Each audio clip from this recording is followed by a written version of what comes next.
Isang mapagpalang araw sa ating lahat mga idol.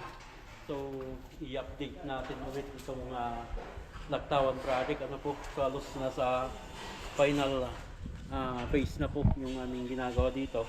Bukod po sa bubong na wala pa yung yero. Ano po. So, simulan natin dito sa labas. Ano. Yan, sa terrace muna tayo mga idol. So, ito yung design. Ano. So PVC po yan na may groove na halos sa hawig dun sa spandrel, ano mga idol. May groove po yan. Then may PVC din po kami dito sa part ng ano, sa may high ceiling niya. Pantay po ng high ceiling. Then yung kulay siguro nito mga idol ay papares na dito sa kulay ng wall. Itong false beam na ginawa namin dito. So dito sa loob mga idol, ayan o, na tapalan na po ito. So ito yung dinesign namin po dito, ano, so bilog, then may drop na 2 inches dyan, then cove po, 5 foot. Napakahaba po ng cove nito. Then sa pintura, finalization na po yan, yung aming ginagawa. Ito na yung kulay talaga, tinge of gray. Then nagsisimula na rin yung sa electrical, ano po.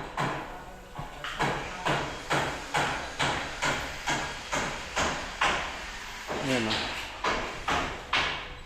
And then dito sa master's bedroom mga idol, ayan o. So ito yung dinesign naman namin dito sa may master's bedroom. So hindi na kami nag-additional pa ng iba pang design, ano, para hindi naman ma-overcome itong sa may wall design namin.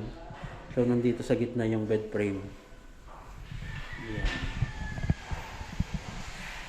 So CR, okay na po yan.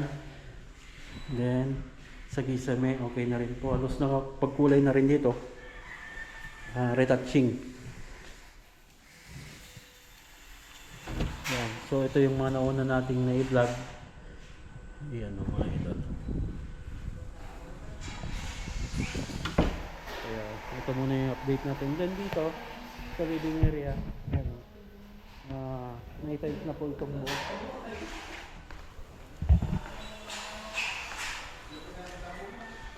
Then yung mga nagpe-frame mga idol ng kisame, nandito na sila sa may part po ng kitchen. So ito yung medyo nagpatagal sa amin, ano, naulit kami dito mga idol. Hindi tumama yung unang layout namin dun sa dati niyang bubong, kaya yung repair ay hanggang dito lang sana, kaso hindi tumama, kaya nabuo hanggang dito talaga yung kailangan naming buuin. Yung design dito mga idol, double cove po yan. Bali cove sa taas, and then may cove din po sa ilalim niyan.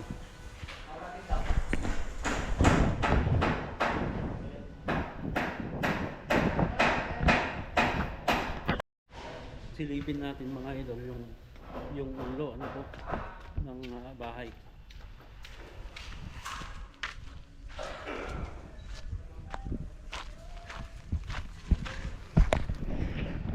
Yan, so ito yung sa extension po ng ulo, ano, ng ulo ng bahay. So naka A-type na po siya, then may return diyan sa may gilid niya, yung kabilaan.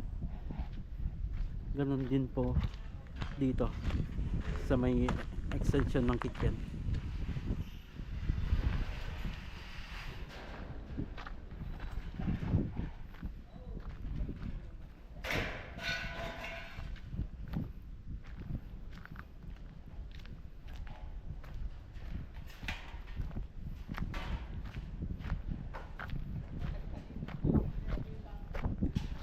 Ito yung silipin natin. Bali naulit po kami dito. So sa ngayon mga idol, ayun, okay na siya. Halos na naulit yung aming layout. Kaya medyo tumagal. Pero for now, mga idol, okay na. Yan talaga ang hirap pag renovation ano po.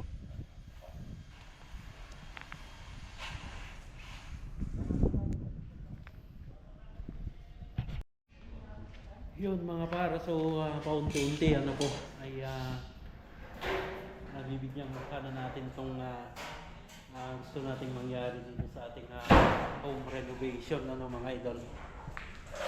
So pag-ibahan mga idol yung final output po namin dito ano. So hanggang dyan po, lagi po tayong mag-ingat at God bless po sa ating lahat.